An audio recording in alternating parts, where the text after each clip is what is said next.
주의 시작, 여의도 정치를 깊이 있고 날카롭게 들여다보는 시간입니다. 정치몬데이, 오늘은 최재성 전 청와대 정무수석과 함께합니다. 안녕하십니까? 안녕하세요.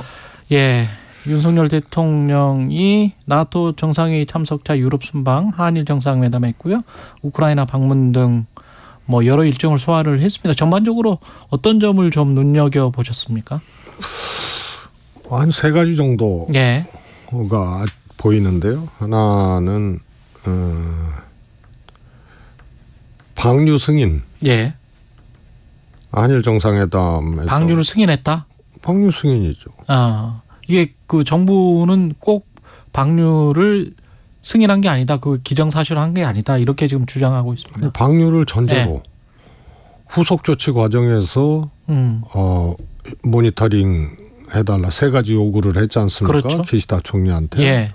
그 다음에 한국 방류 과정에 한국 전문가 참여하게 해달라. 예. 이렇게 했단 말이에요. 예. 그러니까 그건 방류를 전제한 거죠. 방류를 전제한 것이다. 예. 방류를 하느냐 안 하느냐의 문제를 넘어선 거 아니에요.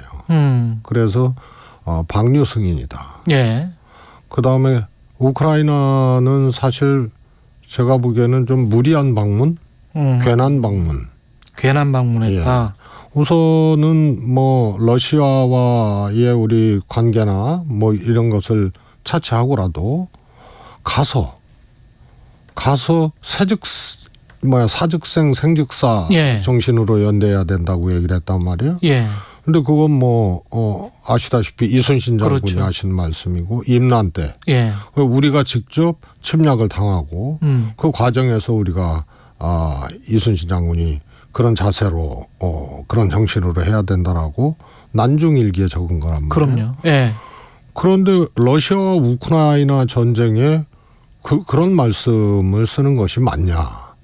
그다음에 또 하나는 사실은 저는 뭐 방문도 꼭 우리 이 입장에서 했어야 되느냐라는 개인적으로 예. 부정적 견해를 갖고 있습니다만 우크라이나 방문. 예. 방문을 해서 우리가 이제 전쟁 당사자도 아니고 그런데 그런 표현을 했다는 것도 이건 훨씬 더 대러 관계라든가 이런 것들을 자극하고 악화시키는 그런 발언이고요. 예.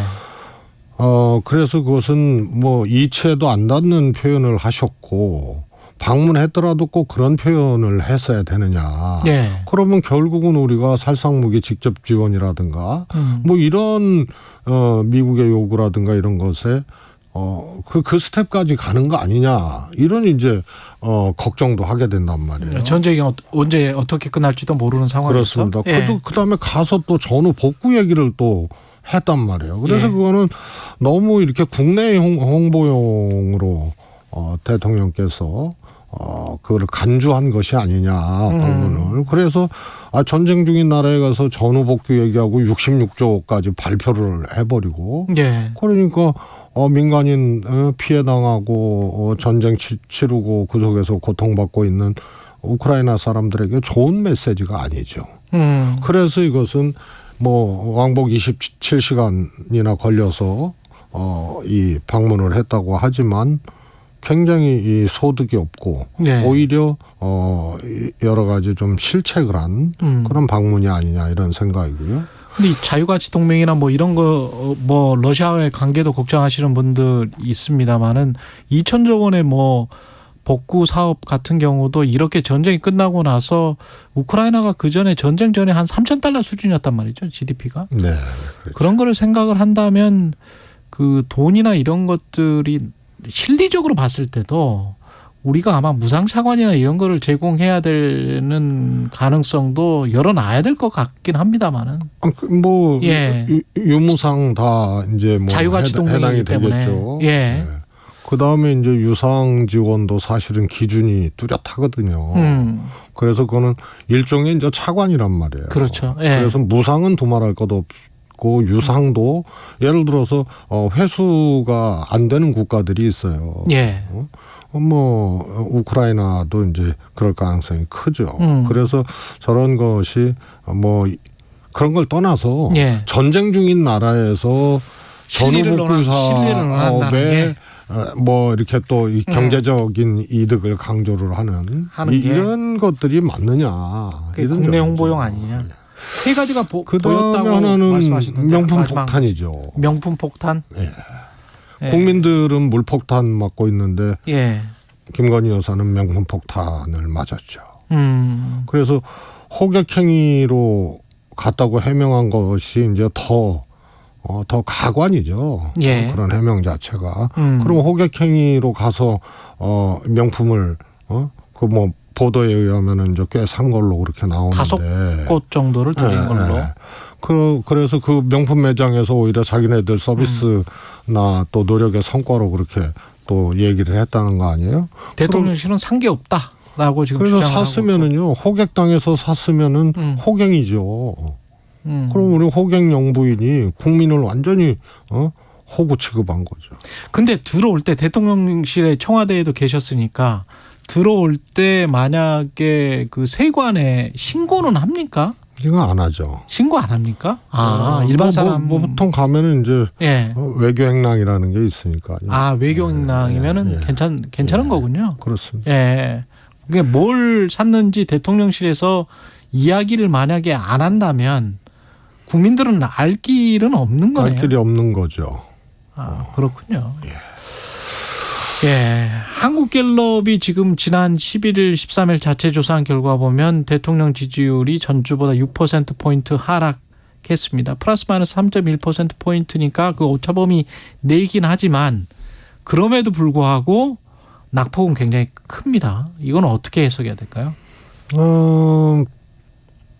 저는 하여튼 대통령 지지율, 예. 뭐 정당 지지율도 뭐 비슷합니다만 대통령 지지율은 사실 대선을 기준으로 보면 상당히 지금 윤석열 대통령을 찍었던 그런 국민들이 상당히 이탈을 한 거거든요. 예. 그리고 이제 중도층이 늘어난다는 거는 이탈한 분들의 일부가 이제 그쪽으로 가 있는 거예요. 예. 바로 이쪽 야당을 지지하거나 이러기는 어려우니까. 그래서 이것이 과거에도 그런 패턴들이 있는데 상당 정도 이탈한 사람들이 중립지대에 있다가 시간이 지나면서 완전히 이제 등 돌려서 다른 데로 이사를 가는 예. 그런 것들이 이제 나타나는데 지금 이제 그 시기가 시작이 됐다 이렇게 볼 수 있고요.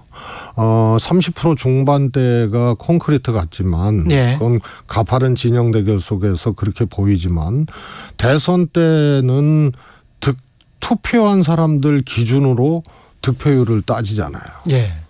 그게 이제 50%가 안 되는 거거든요. 그러면은 여론조사라는 것은 투표를 했든 안 했든 하여튼 응답한 사람들을 그렇죠. 기준으로 하기 때문에 예. 35%라는 거는 한 20% 빠진 거죠. 네, 그래서 지금 가파른 진영 대결에서 이 콘크리트 지지로 그렇게 간주하는 분들도 있지만 그것은 하락을 예고하는 추이다. 이렇게 해서 저는 추가 하락이 있을 것이라고 봅니다. 추가 하락이 있을 것이다. 방금 소개해드린 여론조사 자세한 내용은 한국갤럽 홈페이지를 참조하시면 되고요. 서울 양평고속도로와 관련된 국정조사는 조금 좀 미뤄질 것 같습니다. 지금 수해 복구가 먼저니까요. 근데 어떤 점에 이제 집중해서 질의하고 어떤 걸 규명해야 된다고 보세요? 우선은요, 정부에서는 저거를 지금 사실 양평 군민 내에 여론전으로 가고 있는 거 아니에요? 예. 사실은 지금 변경안이 있지 않습니까?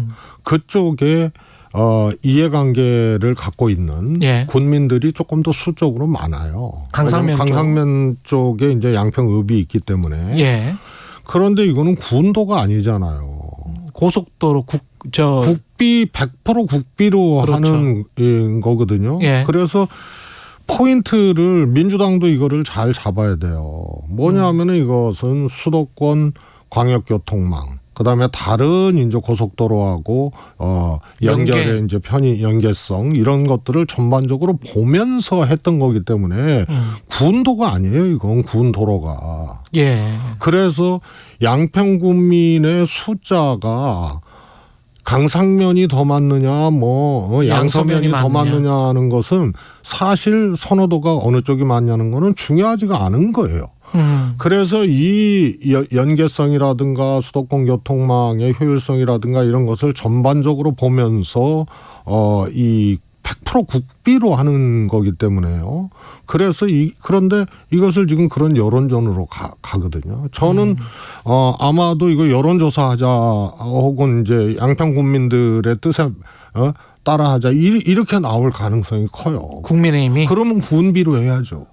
그러면 군비로 해야 된다. 그렇죠. 네. 이거는 군도가 아니에요. 그 2조 원 가까운 고속도로를 지금 국비 사업인데 그렇습니다. 그래서 이게 말이 안 되는 거고 또 하나는 전 민주당 소속 양평 군수를 포함해서 민주당 위원장이 변경한 대로 요구를 했었다라고 이렇게 얘기하는데 그건 IC 신설이거든요. 예. 그런데 또 IC 신설에 대해서 효율성이 없고 문제점이 있다. 그래서 변경했다. 이렇게 또 나온단 말이에요. 그 받아들일 수 없다고. 그래서 IC 신설이라는 거는 원래 계획이 없는 거는 신설할 수도 있고 안 할 수도 있는 거예요. 그거는 종점 변경하고 전혀 상관없는 일입니다. 예. 그래서 뭐 저도 과거에 제 지역구에 IC 신설 요구하고 신설한 것도 있지만요. 또 못했던 것도 또 있거든요. 예. 그래서 이게 이제 절대적 기준은 아닌데 이렇게 지금 본질을 놔두고 다른 논쟁으로 가게 돼 있어서 이 점을 분명히 해야 되고요. 이건 저도 직접 이건 조금 챙기고 관여했던 일입니다. 아 그래요? 예, 이게 예. 이제 송파하고 제 지역구였던 송파하고 그러네. 양평간 도로와 예, 그러네요. 다름없거든요. 예, 예. 그래서 그때는 뭐 아무도 문제 제기를 안 했어요. 근데 노컷뉴스에 지난 금요일에 나온 거 보면 서울 양양간 고속도로랑 연계돼서 네네. 양서면이 약간 좀 북쪽이고 네. 양평군 전체로 보면 강상면은 이제 상당히 남쪽이고 그렇습니다. 변경안은 서울 양양 고속도로로 연결이 되려면 상당히 또 중부 내륙을 타야 돼요. 예. 변경한 대로라면. 그렇죠. 상당히 좀 멀어지게 되는 그런 말이 안 되는 거죠, 상황이더라고요. 그거는. 그래서 그런 것들은 또 어떻게 해명이 될런지. 예. 그러니까 계속 거짓말로 지금 이 일관을 하고 있는 거거든요. 예. 예를 들어서 뭐 김건희 여사 땅도 종합 인터체인지가 생기기 때문에 그건 진출입이 불가능하니까 오히려 피해만 있지 그게 무슨 지가 상승이나 뭐 이득이 없다 이렇게 얘기하지만 지금 남양평 IC가 있기 때문에요. 위에서 JCT가 생겨서 진출입이 불가능하다고 하지만 거기는 남양평 IC가 있기 때문에 가능해요. 예. 그 이런 것도 거짓말이고 김동연 경기도지사한테 협조 공문을 1차 때 안 보냈다가 2차 때는 보냈다고 하면서 오히려 김동연 지사를 막 국토부에서 공박을 했는데 보면은 그때 2차 때 보낸 거에는 양서면으로 돼 있어요. 그래서 저 앞뒤가 안 맞고 완전히 저게 있을 수 없는 짓을 지금 하고 있는 거예요. 근데 국민의힘 주장 중에서 그런 것도 있지 않습니까? 그 뭐 전직 군수가 민주당 군수가 땅을 사놓은 게 있다. 뭐 김부겸 총리도 그쪽에 땅을 사놓고 거기에서 근데 김부겸 총리는 사십니까? 예, 사는 집이에요. 사는 집이고. 예, 예. 예를 들어서 지금 제가 사는 집이 이제 남양주 수동인데 예. 거기서 제2외곽순환도로 인터체인지가 앞에 생기거든요. 예. 그거 타고 가면은요 서울 양양 종합 인터체인지에서 바꿔 타가지고 지금 양평 고속도로까지 갈 수가 있어요. 예. 그러면 저도 수혜자 양평 고속도로를 보고 거기다 집 짓고 땅 산 겁니까? 그 다음에 정동균 전 군수 땅은요, 그거는 사실은 종점이 양서면에 생기든 강상면에 생기든 IC를 이용하려면 양평 IC를 이용해야 되기 때문에 거리는 똑같아요. 그래서 왼쪽으로 가나 오른쪽으로 가나 위로 가나 위에 생기나 밑에 생기나 큰 이해가 없습니다. 정동영 전 군수는 큰 이해가 없다. 그렇습니다.